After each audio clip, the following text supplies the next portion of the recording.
절씩 교독하고 마지막 절은 함께 읽겠습니다. 먼저는 27절입니다. 예수께서 제자들에게 이르시되 너희가 다 나를 버리리라. 이는 기록된 바 내가 목자를 치리니 양들이 흩어지리라 하였음이니라.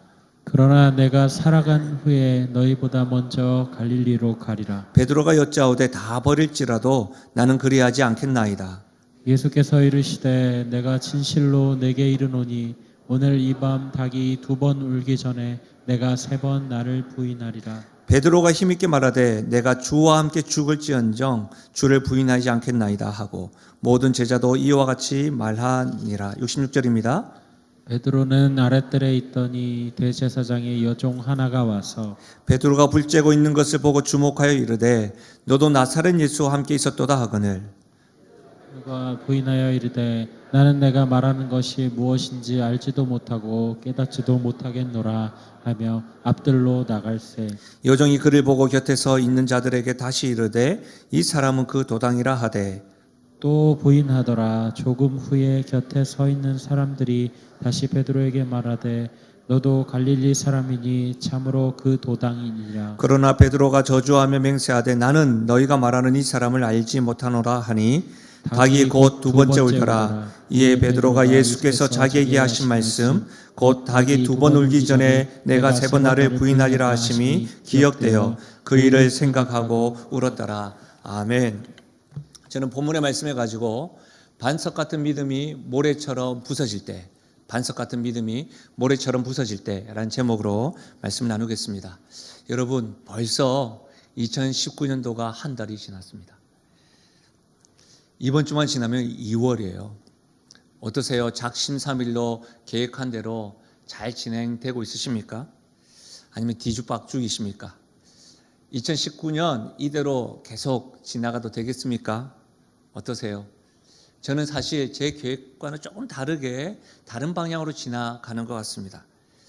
그래서 여러분 2주간 우리 두 분의 목사님을 통해서 은혜로운 말씀을 들을 뿐만 아니라 한 주간 또 박영동 교수님을 통해서 우리가 또 신년 말씀 부흥회로 가졌습니다. 사실 제가 이 강단이 굉장히 지금 어색합니다. 좀 더 정확히 말하면 이전보다는 좀 더 부담이 되기도 하고 설레이기도 합니다. 여러분 2019년도에는 우리 주님 때문에 또 우리 말씀 때문에 말씀에 순종하기를 힘쓰는 우리 영신 가족 때문에 올 한 해는 이전보다 더 설레고 그 은혜를 누리며 나아가는 우리 교회, 우리 성도가 되기를 주님의 이름으로 간절히 축복합니다. 여러분 2주간 지나갔으니까 혹 저와 계속해서 마가복음을 배우고 있었는데 다 잊어버리신 건 아닌지 모르겠습니다. 오늘 본문 앞 문맥만 조금 살펴보겠습니다. 우리 앞 문맥에서 제가 이렇게 제목으로 말씀을 나눴어요. 주님께서 베푸신 식사. 우리가 흔히 말하는 최후의 만찬, 성만찬, 그 최후의 만찬이라는 그 식사를 통해서 예수님께서 뭘 가르쳐 주셨죠? 십자가의 죽으심, 부활하심을 분명히 가르쳐 주셨습니다. 실물 교제를 가지고 복음을 아주 선명하게 가르쳐 주신 말씀이 바로 성만찬이라고 하였습니다. 이에 우리가 오늘 읽진 않았지만 26절 말씀에 보니까 그 성만찬이 끝나고 난 이후에 예수님과 함께 감난산에 올라가면서 찬양하고 있습니다. 십자가의 고난을 앞두고 제자들은 지금 주님과 함께 찬양하고 있는 것이죠. 이 제자들의 모습을 보면서 성만찬을 통한 그 은혜로 인하여 반응한 것인지 작동되어진 찬양인지 정확하진 않습니다. 분명한 것은 지금 감난산에 오르고 있는 중에 예수님이 멈추셨습니다. 멈추셔서 또다시 제자들에게 말씀합니다. 내가 고난을 받을 거야. 스가랴 말씀을 통해서 예언된 대로 너희들은 다 나를 버릴 거야. 그렇지만 내가 고난을 받고 다시 부활하여 먼저 갈릴리로 갈 거야. 이렇게 말씀 전하고 있습니다. 그때 베드로가 다 버릴지라도 나는 그러지 하지 않겠습니다. 29절에 시작하고 있는 것이죠. 여러분, 베드로 다른 제자들과는 달리 여전히 늘 변함없이 말과 행동이 앞서는 사람 베드로. 여러분, 그러나 베드로가 늘 말과 행동이 앞섰긴 했지만요, 베드로의 고백, 신앙 고백은 진심입니다. 어떤 의미에서 이 베드로의 이 실패와 예수님을 배신했던 이 설교들이 선포될 때마다 실패의 아이콘으로 늘 등장하는 인물이, 대표적인 인물이 베드로입니다. 아마도 이런 설교가 선포될 때마다 예수님 오시는 그날까지 천국에 있는 베드로는 아마 기막고 있는지 모르겠습니다. 어쩜 못마땅한 것이 분명합니다. 그 이유가 31절이에요. 보세요. 베드로가 힘있게 말하되 내가 주와 함께 죽을지언정 주를 부인하지 않겠나이다 하고 모든 제자도 이와 같이 말하니라. 무슨 말입니까?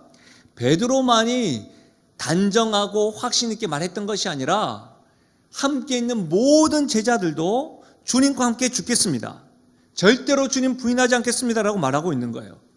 그 제자들 중에는요, 가룟 유다도 포함되어 있습니다.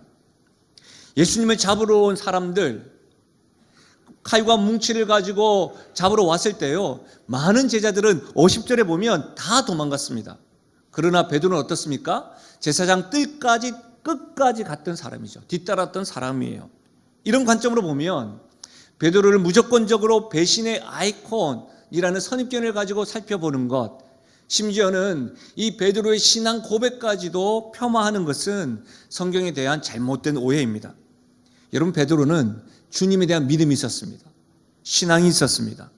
하지만 그는 아쉽게도 넘어지고 실족하고 시험에 들었던 것이죠. 반석 같은 믿음을 소유했던 그가 지금 모래같이 부서진 이유가 뭘까요? 믿음을 가지고 지금 예배를 드리고 있는 우리들은 질문해 보아야 합니다. 왜 넘어졌을까? 반석 같은 믿음이 있었던 그가 왜 이렇게 주님을 배신하고 부인하고 실족하게 된 것일까? 왜냐하면 우리도 믿음을 가졌지만 실족할 수 있고 넘어질 수 있기 때문에 이 질문은 반드시 해보아야 되는 것이죠. 질문입니다. 반석 같은 믿음을 가진 이 베드로는 왜 모래같이 부서졌을까요? 그 이유는 무엇일까요? 성경은 이렇게 말합니다. 자신에 대한 자만심 때문이라고요. 여러분, 자만심은 스스로 만족하는 마음입니다. 자만심은 특징이 있는데 스스로 만족하는데 늘 남들과 비교합니다. 남들과 비교하면서 자기를 뽐내는 마음이 자만심이에요. 여러분, 성공하는 사람들의 7가지 습관의 저자 스티븐 코비, 이분 많은 분들이 알게 됐는데요, 그분은 이렇게 표현했습니다. 자만심에 대해서. 사는 것에 대한 자만심. 들어보십시오. 사람들이 자신의 수입이 자신의 요구에 맞는지 어떤지에 관심을 가지기보다는 자신의 수입이 다른 사람의 수입보다 많은지 어떤지에 관심을 가지는 것, 이것이 사는 것에 대한 자만이라고 이야기했습니다. 또 많은 이야기를 하다가요, 유언에 대한 자만에 대해서도 이렇게 이야기했습니다. 유산을 남기는 것에 대한 자만, 유산을 남기는 것에 대한 자만도 이렇게 이야기했어요. 주는 것의 의미를 찾는 것이 아니라 다른 사람들보다 더 많이 주고 주는 것에 대해 인정을 받는 것. 여러분, 자만에 대해서 공통 분모가 뭐예요? 다른 사람들과 비교해서 인정받고 다른 사람보다 더 많은 것에 대하여 자기를 뽐내는 것이 바로 자만심이에요. 여러분, 자만심은 남들과 비교해서 자기를 드러내는 것입니다. 자신에게 만족하는 것입니다. 베드로 한번 고백을 다시 한번 더 보십시오. 베드로는 예수님의 그 말씀에, 예수님, 저는 절대로 주님을 버리지 않겠습니다, 이렇게 말하지 않고 어떻게 합니까? 다 버릴지라도요, 나는 그러지 하지 않겠습니다. 심지어는 베드로가 힘있게 말합니다. 내가 주와 함께 죽을지언정 주를 부인하지 않겠습니다. 베드로는 자신에 대한 자만심에 가득하여서 호언장담하고 있는 것이죠.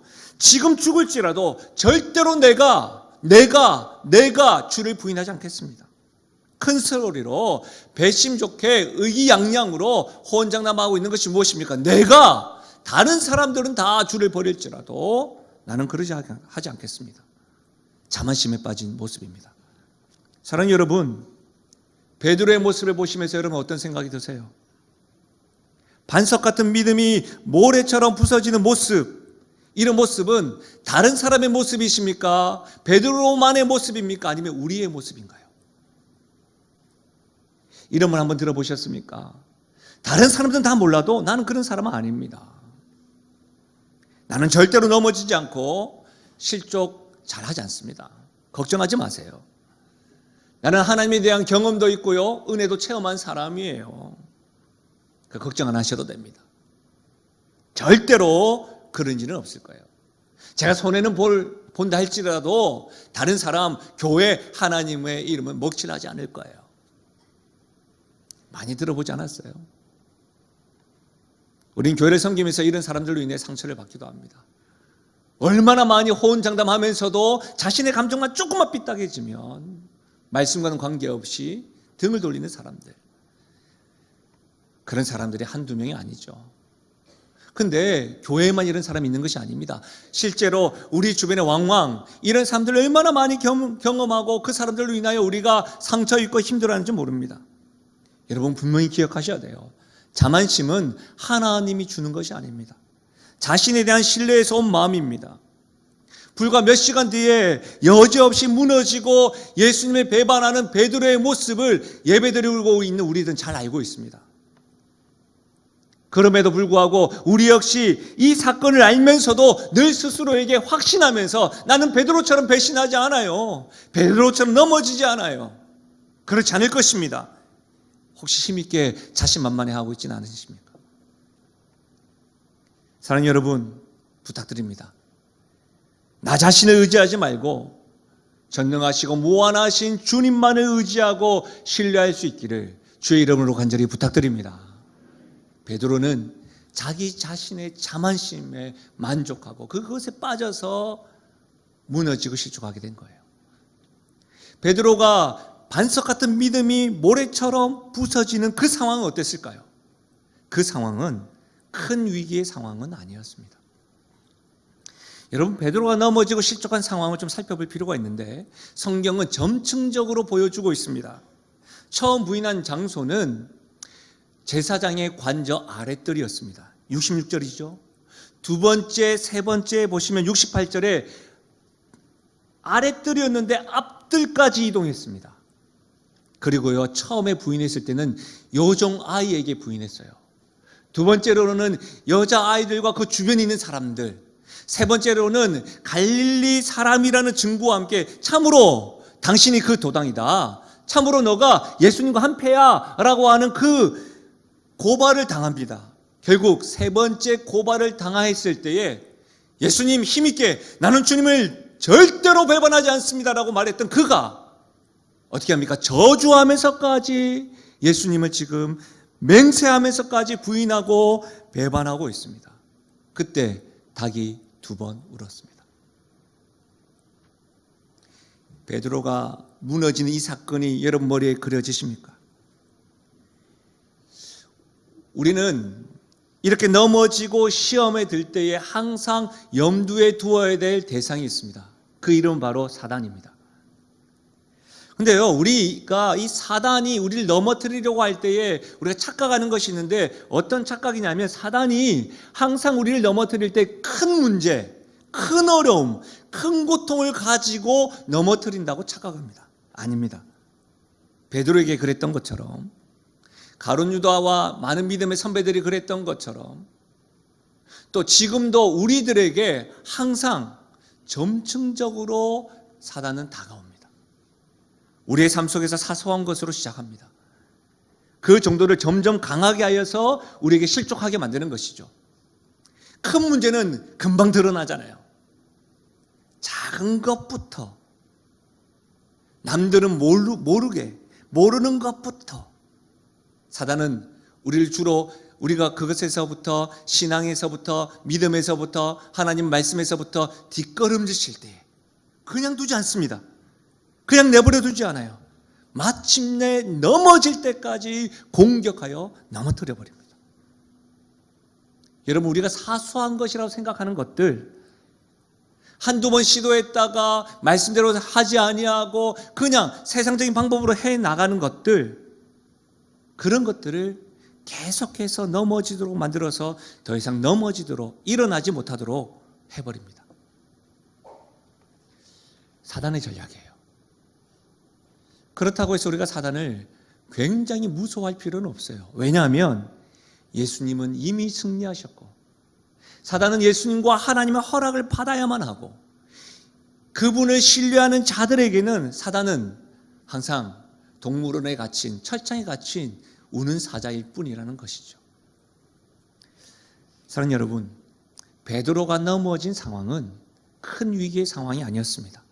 심한 고문이 있었던 것도 아닙니다. 순교할 상황이 아니었습니다. 칼과 총으로 가족들을 위협하거나 삶의 형편에 환난과 핍박이 닥친 상황도 아니었습니다. 심지어 그에게 고발하고 질문했던 사람들이 권세 있는 자, 권위 있는 자, 대제사장이 아니었습니다. 여종 한 명, 여자아이를 주변으로 했던 사람들, 당시에는 법적으로 증인의 역할을 감당할 수 없었던 사람이 여종이었어요. 그 여종의 지적에 예수님을 지적하고 저주하고 맹세까지 하면서 부인하고 있는 베드로의 모습. 여러분, 어떤 사람들은 그 여종이 다른 사람들과 주인에게 말하고 고발할까 두려워서 베드로는 배신할 수밖에 없었습니다. 이렇게 생각하는 이들이 있습니다. 앞으로 닥칠 수 있는 일을 미리 예상하여 두려움에 쌓여서 배신했던 것입니다 라고 보는 이들도 있습니다. 물론 우리 주변에 일어나지도 않은 일을 상상해서 불안해하는 사람들이 굉장히 많습니다. 그런 관점으로 볼 수 있습니다. 여러분, 불안과 두려움에 사로잡힌 사람들의 가장 큰 특징이 뭔지 아세요? 항상 최악을 생각합니다. 최악의 시나리오의 가능성에만 집중합니다. 그래서 육체적으로, 정신적으로, 정서적으로 피곤하게 만듭니다. 인과관계뿐만 아니라 삶의 전 방향으로 스스로 악영향을 줍니다. 그래서 베드로가 넘어졌다고요? 정말 그렇습니까? 사랑하는 여러분, 분명히 아셔야 됩니다. 어떤 문제도 하나님보다 클 수 없음을 믿으시길 바랍니다. 하나님을 빼버리면 언제나 최악입니다.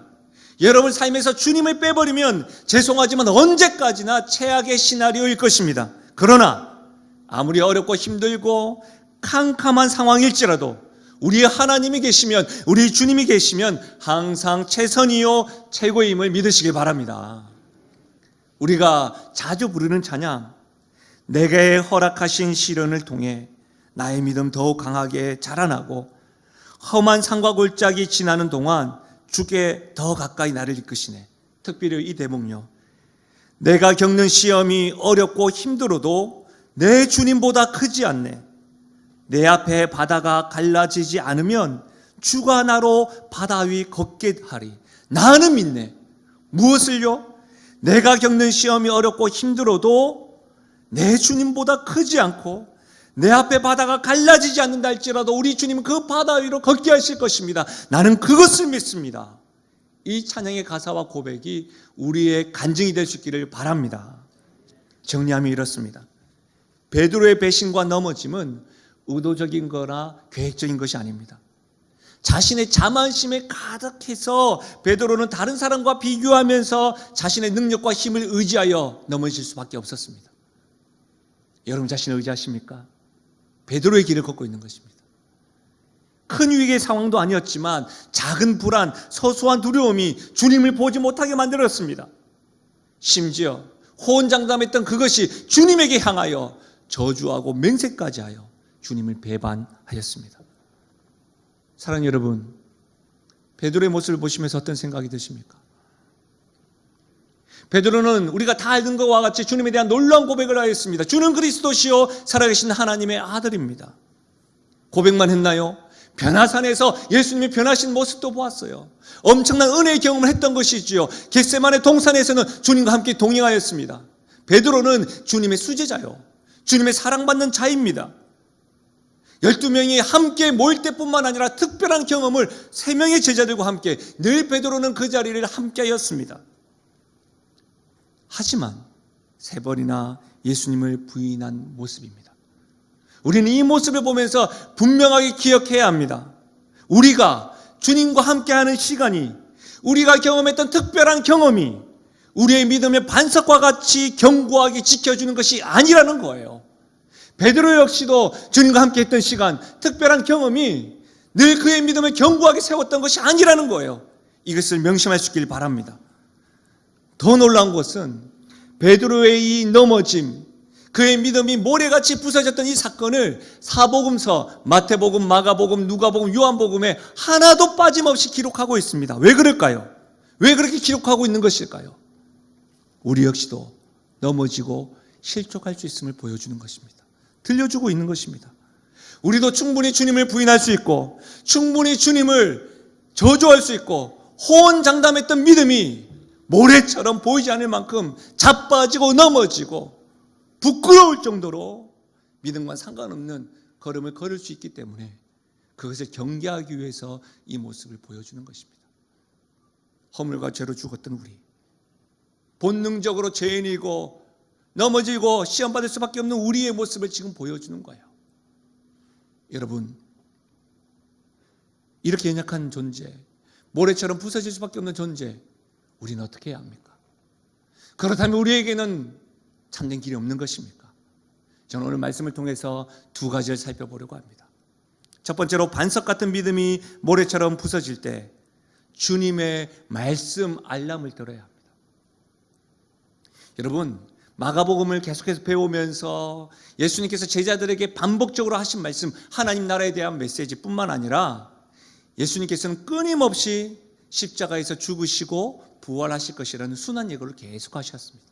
죽으시는 말씀으로 끝나지 않으셨습니다. 부활의 메시지도 항상 끊임없이 빠지지 않고 전하셨습니다. 여러분, 그런데요, 우리가 읽었던 28절과 29절 말씀을 한번 보세요. 좀 분위기가 이상해요. 예수님께서 부활하시고 난 이후에 먼저 갈릴리로 가리라 라고 할 때에 베드로가 하는 말이 뭡니까? 예수님, 다 모든 사람이 버릴지라도 저는 버리지 않을 겁니다. 여러분, 이 모습이 좀 어떻게 자연스러운가요? 여러분, 저는 이 관계가, 이 대화가 자연스럽지 않아요. 소통이 되지 않는 모습입니다. 예수님께서는 죽으시고 부활하셔서 갈릴리로 가시겠다고 말씀하시는데 그 말씀을 경청하지 아니하고 그때를 어떻게 준비해야 되나요? 죽으시고 다시 갈릴리로 가신다는 말씀의 의미가 무엇인가요? 라고 묻지 아니하고 베드로 뭐랍니까? 자기 말만 하고 있어요. 다 버릴지라도 나는 버리지 않습니다. 베드로는 주님의 말씀을 끝까지 귀를 기울이지 않고 급히 입을 열고 있습니다. 고백을 앞세우고 있습니다. 사실 부활하셔서 예수님이 갈릴리로 가신다는 말씀은 제자들보다 첫 번째로 갈릴리에 먼저 도착하고 그들을 맞이하겠다는 그런 말씀이 아닙니다. 너희들보다 더 앞서서 걸어가겠다는 말씀도 아닙니다. 부활하셔서 이전과 같이 변함없이 너희와 동행할 것이고 너희를 모아서 하나님 나라를 꿈꾸실 것이고 변함없이 다시 너희를 만나겠다. 변함없이 너희를 사랑하겠다. 그런 의미입니다. 그런데 그 의미에 대해서는 전혀 묻지 아니하고 주님의 말씀보다는 어떻게 자신의 결심과 결단을 더 앞세우고 있습니다. 무슨 말이에요? 자신이 듣고 싶은 대로 듣고 먼저 자기 말만 하는 거예요. 이것을 선택적 경청, 선택적 듣기라고 이야기합니다. 요즘에 저희 어머님이 좀 그러시는 것 같아요. 전화를 하면 어머니 어떻게 하셨어요? 전화하면 그래 잘 지내지 뭐 하고 바로 끊어버려. 이렇게 그런 적이 많아요. 하시고 싶은 말씀이만 하시고 딱 끊어버리세요. 물론 그 행간에는 제가 바쁘고 저한테 뭐 방해될까 봐 아마 그러신 것이 있을 겁니다. 여러분, 선택적 경청과 선택적 듣기 하고 있는 거예요. 어떠세요, 여러분? 베드로는 자신의 생각보다 예수님의 말씀에 귀를 기울여야 했습니다. 예수님께서 십자가에 죽으시고 부활하신 후에 어떻게 제자들을 회복시키시고 어떻게 갈릴리로 가시는 그 의미를 물어보아야 했습니다. 여러분, 그거 아십니까? 사람들과 대화하다 보면요, 눈빛만 보면 이 사람이 지금 내 말을 듣고 있는지 아닌지 알 수 있어요. 첫 번째, 눈 감으면 내 말 안 듣구나 알겠죠. 그 눈 뜨고 있는데 그냥 이게 눈이 좀 멍해. 그 말은 뭐예요? 제 말은 하고 있지만 저에게 하고 싶은 말이 지금 머리에 있으면 생각하고 있는 거예요. 그런 분들 있지 않습니까? 여러분, 교회 다니는 사람들에게 세상 사람들 뭐라고 이야기합니까? 말쟁이라고 해요. 말쟁이. 말쟁이라는 말 가운데는 말만 앞서고 삶을 드러내지 않는 것 때문에 말쟁이라고도 하지만 또 뭐예요? 말을 안 듣는다는 거예요. 자기 말만 하고 불신지야! 뭐 이렇게 말만 하고 뭐 그냥 끝내버리는 거예요. 사랑하는 여러분, 여러분은 이런 말 들으십니까? 듣지는 않고 말하기만을 힘쓰십니까? 제대로 경청하십니까? 들으십니까? 어떠세요? 혹 여러분 주변에 나와 사람들이 말을 하는 것 좀 꺼려합니다. 딱 표정이 꼭 좀 지겨워합니다. 그런 분 있으십니까? 그런 분들은 대체로 본인은 문제가 없고 상대방이 문제가 있다고 하는데 한번 점검해 보셔야 합니다. 정말 점검해 보셔야 합니다. 아마 그분은 상대방의 말은 듣지 않고 자기 말만 하실 겁니다. 또한 여러분, 만남을 가지고 나면 상대방의 말과 생각은 하나도 생각나지 않고 여러분 막 피곤하십니까? 입이 아프십니까? 그러신 분, 또 속으로 내가 잘 가르쳐주고 잘 말해줬네, 여러분이 말한 것들만 생각나십니까? 그런 분이 있으시다고 한다면 듣기 연습, 경청 연습이 필요하신 분입니다. 사랑하는 여러분, 그거 아십니까? 주님을 닮아가는 믿음 생활은요, 제자도의 완성은요, 말씀에 대한 적극적인 경청과 적극적인 반응으로만 가능합니다. 내 말과 내 고백이 아니라 하나님 말씀을 적극적으로 듣고 들은 그 말씀에 적극적으로 순종하는 것에만 가능하다는 거예요. 여러분의 귀는 주님의 말씀을 향해 온전히 열려 있으십니까? 주님의 말씀을 수신하는데 난청 지역 없으세요? 혹 지금 예배를 드리는 이 자리에 여러분 주의 말씀이 들리십니까? 심령에 울리십니까? 아니면 잡다한 생각으로 가득하십니까? 주님의 말씀 들리신다고 한다면 은혜의 힘을 믿으시기 바랍니다. 여러분, 자기 자만에 빠져서 자신의 결심만을 앞세우는 베드로에게 예수님 뭐래요? 칭찬하지 않고 너 오늘 닭 울기 전에 2번 울 때 너 나 배반한다? 아주 구체적으로. 몇 번요? 닭 2번. 한 번에서 2번 아니야? 2번이야. 이렇게 이야기합니다. 당시 히브리인들은요, 밤에 닭이 3번 운다고 생각했습니다. 첫 번째 울 때 시간이 12시 반, 두 번째 울 때 시간이 1시 반, 세 번째 울 때 시간이 2시 반입니다. 그러면 여러분, 예수님이 너 닭 2번 울 때 나를 배반할 거야, 이 말은 뭐예요? 새벽 1시 반 이전에 너 분명히 나 배반한다. 아주 구체적으로 말하고 있는 거예요. 근데 여러분 성경을 한번 가만히 보십시오. 68절 한번 보세요. 68절에 보시면 68절 끝자락에 가로 1번 되어 있습니까? 만약에 여러분 성경책에 가로 1번이 없는 성경책은 2019년도 새해 됐으니까 성경책 바꾸세요. 근데 만약 가로 1번이 있는 성경책은 좋은 성경책이에요. 가로 1번 되셨습니까? 그럼 밑으로 내려가 보십시오. 밑에 이런 말이 되어 있죠. 어떤 사본에는 68절 끝에 마침 닭이 울더라가 있습니다. 무슨 말이에요? 첫 번째 베드로가 여종 앞에서 예수님 나 몰라요 라고 할 때 뭐가 울었다고요? 닭이 울었다는 거예요. 그리고 72절에 보세요. 닭이 2번째 울더라. 그때 예수님 말씀이 기억되어서 그 일을 생각하고 통곡하고 회개하고 있는 거예요.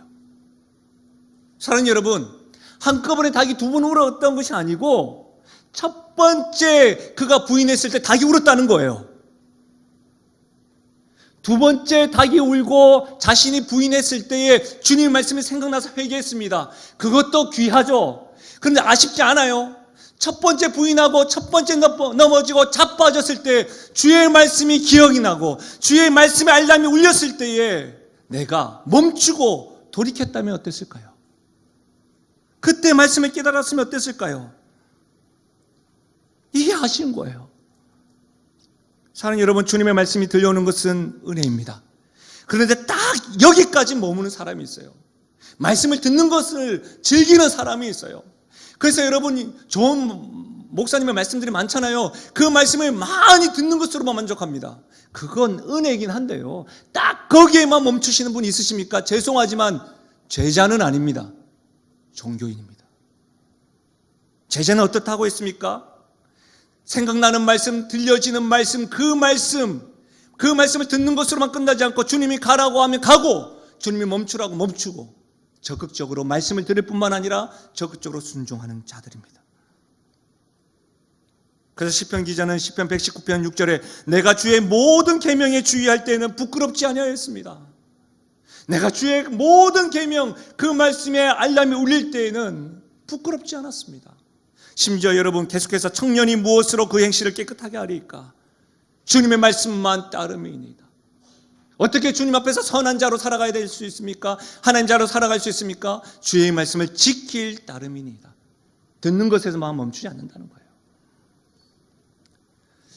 저도 휴대폰 알람을 해놓고 시계를 해놓고 저희 집에 알람 시계가 얼마나 많은지 몰라요. 근데 여러분 이런 적 없으세요? 알람 듣고 탁 끕니다. 벌떡 일어나지 않고 조금 이따 일어나야지 하고 낭패 본 적 없으세요? 저는 있어요. 얼마나 낭패 봤는지 몰라요. 이정교회에서 새벽기도 일을 인도하는데 나는 분명히 일어날 거라고 확신을 했는데 일어나 보니까 시간이 난감하더라고요. 그때 여기 새벽에 제가 얼마나 많이 신호를 위반했는지 몰라요. 여러분 그런 적 없으십니까? 사랑하는 여러분, 주의 말씀을 듣는 것만을 좋아하지 말고 말씀을 듣고 순종할 수 있기를 바랍니다. 베드로는 지금 예수님의 말씀을 기억하면서 눈물을 흘리며 회개하고 있습니다. 성령님께서 말씀을 통해서 여러분의 연약함과 허물을 지적하실 때 여러분 어떤 반응을 보이시나요? 혹 여러분도 베드로처럼 지금 믿음이 무너졌습니까? 산산조각난 그 믿음을 들고 하나님 앞에 나아가시길 바랍니다. 주님 말씀 앞에 엎드려서 이렇게 기도하는 것은 어떨까요? 주님, 내 평생에 주의 말씀의 알람이 울려서 그 울리는 그 말씀 알람을 듣고 순종하는 자 되게 하여 주옵소서.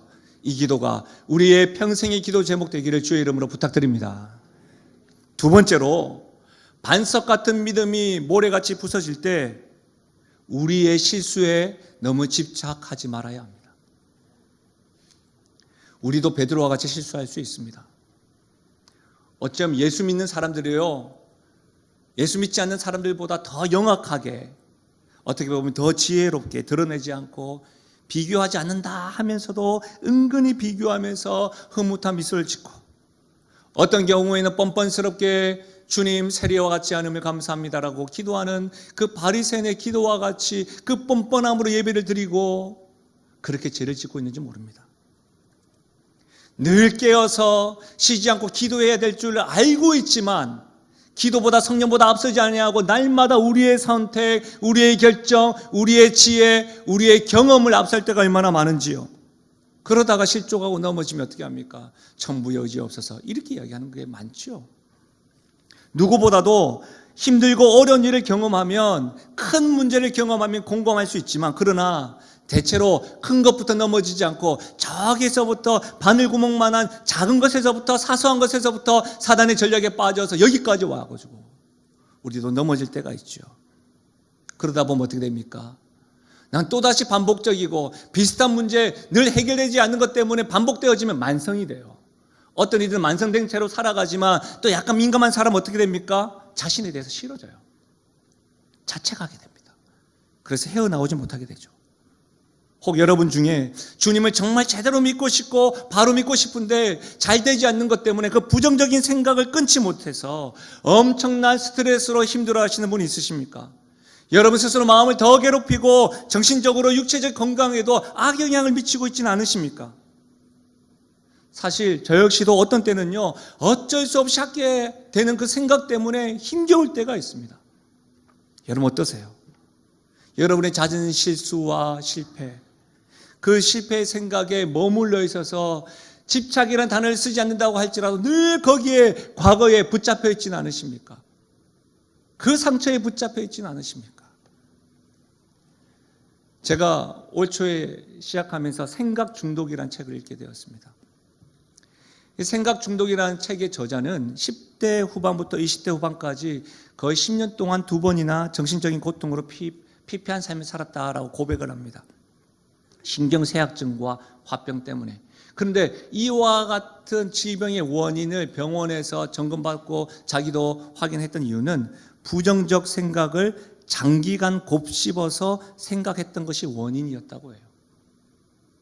이분도 심리학 박사신데 부정적인 생각을 장기간 곱씹었어. 그래서 이를 극복하기 위해서 주변에서 이렇게 이야기했다고 합니다. 긍정적인 생각을 많이 하라고, 감사한 마음으로 살아라고, 자신을 사랑하라고, 하루에 몇 번씩 억지로라도 웃으라고, 의지력을 좀 키우세요, 취미생활 좀 한번 해보세요. 여러 가지 조언을 했다고 합니다. 효과 조금 봤답니다. 그러나 지속되지 않더라는 거예요. 그러면서 자기가 공부하고 상담을 하면서 자기가 방법을 하나 제안합니다. 2초 만에 생각을 끊을 수 있는 선 자르기를 소개합니다. 사실은 그 심리요법 가운데 가위손 용법이에요. 가위손. 상상을 하는 것이죠. 부정적인 생각이 들 때마다 상상으로 가위, 오른손으로 가위를 딱 만드는 거예요. 그리고 그 문제가 생각날 때만 끊어버리라는 것이죠. 효과가 좀 있습니다. 효과를 보았다는 사례들도 있습니다. 그러나 도움은 되지만 완전하지 않습니다, 여러분. 왜 그렇습니까? 부정적인 생각이 들 때마다 가위손으로 끊어버릴 수 있죠. 그러나 그 부정적인 생각이 내가 감당하지 못할 만큼 계속적으로 폭포수와 같이 몰려들고 그 문제가 아주 크다고 한다면요, 심지어는 가위손을 만들 상상할 능력과 힘도 없다면 어떻게 할 겁니까? 저도 상담을 공부한 사람이지만 우리 안에서 그와 같은 능력을 행할 능력이 있다고 전제를 하는 것이죠. 그러나 성경은 그렇지 않습니다. 내 안에 그 가위손을 만들어낼 힘조차 없다고 한다면요, 내 가위로는 끊어지지 않는 단단한 돌멩이 같은 것이라고 한다면요, 사랑하는 여러분, 어느 누구도 자신 안에 일어나는 부정적인 생각, 악한 생각, 죄된 본능을 스스로 해결할 수 있는 사람은 없습니다. 완벽히 해결할 수 있는 사람은 없습니다. 누구도 그런 힘을 가진 사람이 없어요. 그래서 어떻게 해야 됩니까? 이타적인 힘이 필요한 거예요. 외부에서의 힘이 필요한 거예요. 우리보다 더 강력하고 우리보다 더 사랑이 넓고 우리보다 우리의 연약한 가운데 승리하시는 그분, 여전히 우리가 실패할 때나 성공할 때나 변함없이 우리를 바라보시는 주님, 그 주님이 필요함을 믿으시길 바랍니다. 그래서 누가복음 22장 31절과 32절을 한번 보세요. 예수님이 말씀하십니다. 시몬아 시몬아, 보다 사탄이 너희를 밀가부르듯 하려고 요구하였으나 그러나 내가 너를 위하여 내 믿음이 떨어지지 않기를 기도한다. 너는 돌이킨 후에 내 형제를 굳게 하라. 여러분, 주님께서는요, 베드로의 실수에 집착하지 않으셨어요. 무슨 말이에요? 내가 너를 위해서 기도한다. 그리고 너 돌이킨 후에 뭐라고요? 내 형제를 다시 돌봐야 돼. 실패를 거울 삼아서 이전보다 더 반듯하게 살기를 원하시고 있는 거예요. 전보다 더 단단한 반석이 되어서 사명을 감당하라고 주께서 지금 베드로에게 말씀하고 있는 것입니다. 사랑하는 여러분, 베드로에게만 이렇게 말씀하시는 겁니까? 아닙니다. 우리도 실패하고 실수할 수 있습니다. 놀라운 것은 우리 주님께서는 우리의 실수와 실패에도 집착하지 않으십니다. 아멘이십니까? 십자가의 사랑과 부활의 그 렌즈로 우리를 바라보시니까 집착하지 않으세요. 우리가 전보다 더 단단해져서 더 반듯하게 주께서 허락하시는 주님 오시는 그날까지 내 양을 먹이라, 돌이켜서 내 형제를 돌보라, 사명을 감당하라고 말씀하시는 거예요. 여러분, 주님께서는요, 베드로가 부인하는 그 순간에도 주님이 베드로를 바라보셨습니다. 누가복음 22장 61절에 주께서 돌이켜 베드로를 보시니 묻겠습니다. 이 눈빛은 베드로를 보는 저주의 눈빛일까요? 아닙니다. 말씀하신 대로 부활하셔서 갈릴리로 가셔서 예수님께서는 베드로에게 이렇게 물으십니다. 요한복음 21장 17절. 우리 함께 이 말씀을 함께 읽어볼까요? 함께 읽겠습니다. 함께 읽습니다. 세 번째 이르시되 요한의 아들 시몬아, 내가 나를 사랑하느냐 하시니 주께서 세 번째 내가 나를 사랑하느냐 하심으로 베드로가 근심하여 이르되 주님 모든 것을 아시오매 내가 주님을 사랑하는 줄을 주님께서 아시나이다. 예수께서 이르시되 내 양을 먹이라. 이 질문을 하시는 예수님의 눈빛은 어떨까요? 딱 걸렸어. 베드로, 너 그때 왜 그랬니? 말해봐. 너 저주까지 하대? 맹세까지 하대? 너 뭐야? 내 눈 마주쳤던 거 봤니? 너 뭐야 너? 이렇게 말씀하셨습니까? 아닙니다. 베드로에게 지금 뭘 물어보세요? 너 나 사랑하니? 물어보고 있는 거예요. 베드로가 예수님을 부인하고 저주할 때에도, 예수님께서 십자가를 지실 때에도, 십자가 상에서도, 부활하셔서 베드로 앞에서도 예수님은 여전히 변함없는 사랑으로 지켜봐 주시고 바라보시면서 물으십니다. 너 나 사랑하니? 사랑에 대해서 말씀하시는 거예요. 십자가 상에도 호산나라고 외쳤던 이스라엘 백성들, 떠나버리는 제자들에게 하나님을 향하여 뭐라고 기도합니까? 저들의 죄를 알지 못합니다. 용서해 주십시오. 우리 주님 이런 분이라는 거예요. 세 번째 요한의 아들 시몬아, 너가 날 사랑하느냐라고 할 때에 베드로는 오버랩됐습니다. 세 번째 자기가 세 번을 부인했던 것이 오버랩되었을 겁니다. 그때 하는 말이 뭐예요? 주님 아시잖아요. 내가 주님을 사랑하는 줄. 그때 베드로가 깨달은 게 뭐예요? 자신의 자만심으로, 자신의 확신으로, 자기의 의지로 주님 사랑할 수 없구나. 주님이 먼저 나를 찾아봐 주셨고 주님이 나를 먼저 사랑해 주셨기 때문에 그 사랑 때문에 내가 사랑할 수 있는 것이구나. 그걸 지금 깨달은 거예요. 이전에도 지금도 내가 실패할 때도 믿음이 좋았을 때도 변함없는 주님의 사랑과 그 눈빛 때문에 내가 살아갈 수 있는 것이구나. 그걸 깨달은 거예요. 사랑하는 여러분, 어떤 것에 여러분은 집착하고 있으십니까? 어떤 문제에 여러분 늘 거기에 발목이 붙잡혀 있으십니까? 사랑하는 여러분, 우리 교회가 이제는 더 이상 과거의 실패에 집착하지 아니하고 변함없이 그때에도 지금도 변함없는 사랑의 눈빛으로 사랑하신다고 말씀하시는 그 주님의 음성에 들으시기를 바랍니다. 여러분의 가정에, 여러분의 삶 가운데 불변하시고 변함없는 사랑으로 바라보실 뿐만 아니라 베드로야, 내가 너 사랑해. 내가 너 사랑하네. 내가 너 사랑하는 줄 아니? 내 양을 먹이라.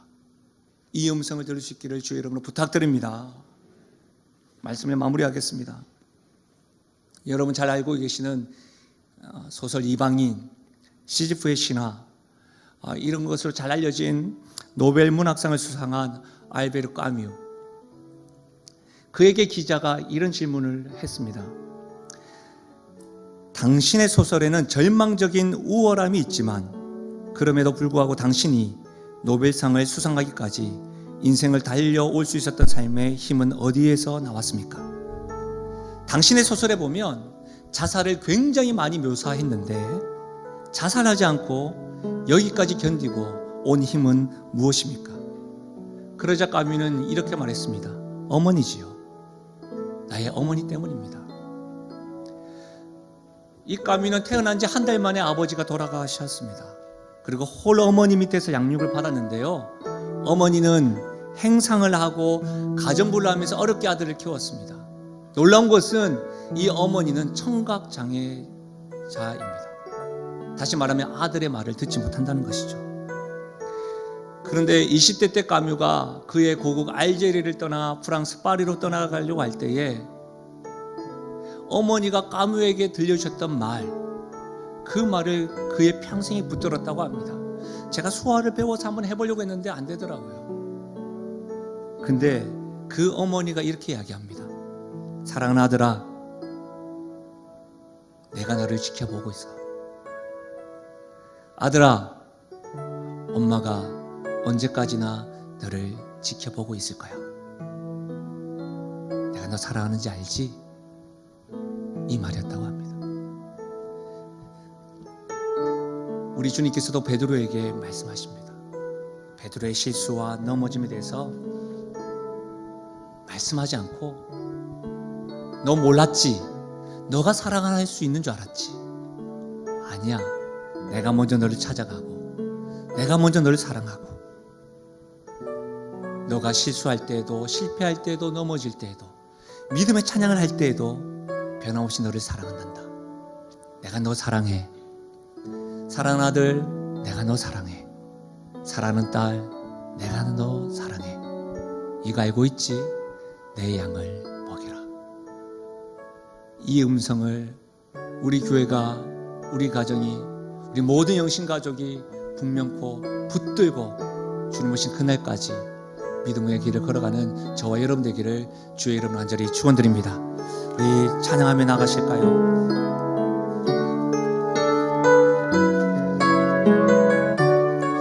우리 말씀 가운데 나눴던 이 찬양 우리 함께 부르며 나가겠습니다. 내게 허락하신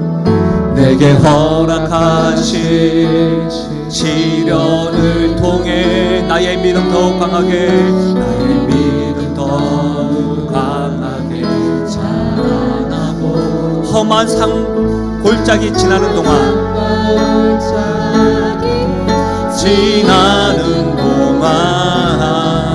주께 더 가까이 나를 이끄시 내가 겪는 시험이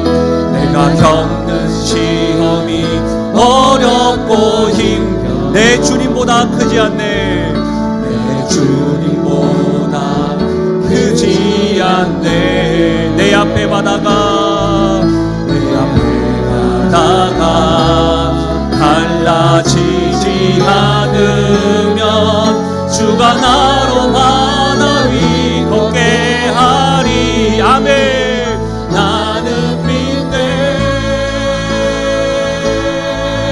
주의 능력으로 내 삶 새롭게 되리. 나는 믿네 주의 능력으로 담대히 나가리라. 주와 함께 싸워 승리하리라.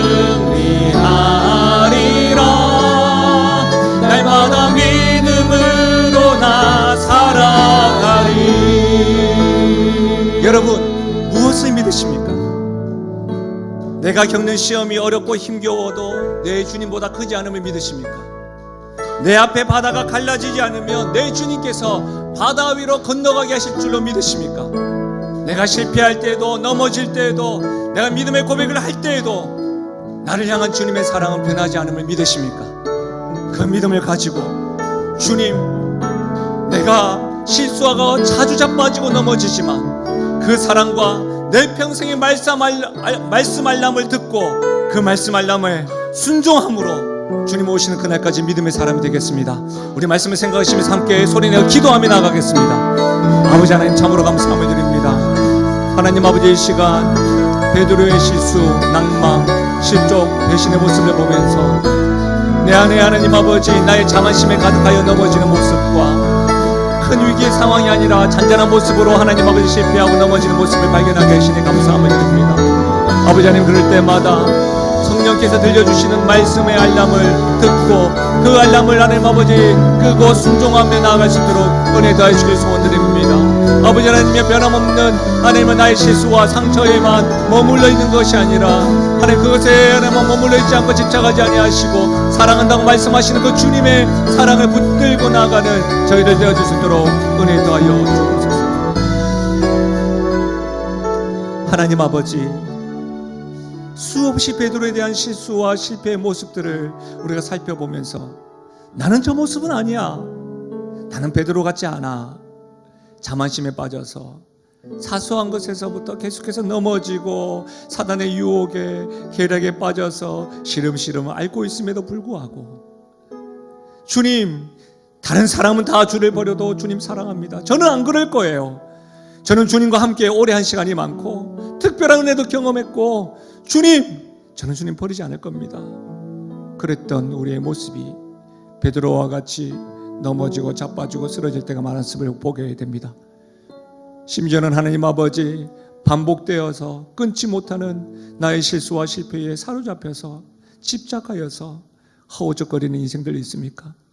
사랑하는 주님, 주님께서는 집착도 하지 아니하시고 실패하지 아니하시고 사랑하는 아들아, 사랑하는 딸아, 내가 너를 사랑하잖아. 내가 너를 얼마나 사랑하는 줄 아니? 나의 사랑 아직도 모르겠니? 라고 하는 그 주님의 음성, 주님의 말씀이 알람과도 같이 날마다 들려지고 그 소리에 반응하며 나아가는 저희들 되게 하여 주시옵소서. 그래야 주님 오시는 그날까지 내 양을 먹이라 말씀하시는 그 말씀대로 복음을 쉬지 않고 전하며 나아가는 교회, 가정, 하나님의 사람 되게 하여 주시옵소서.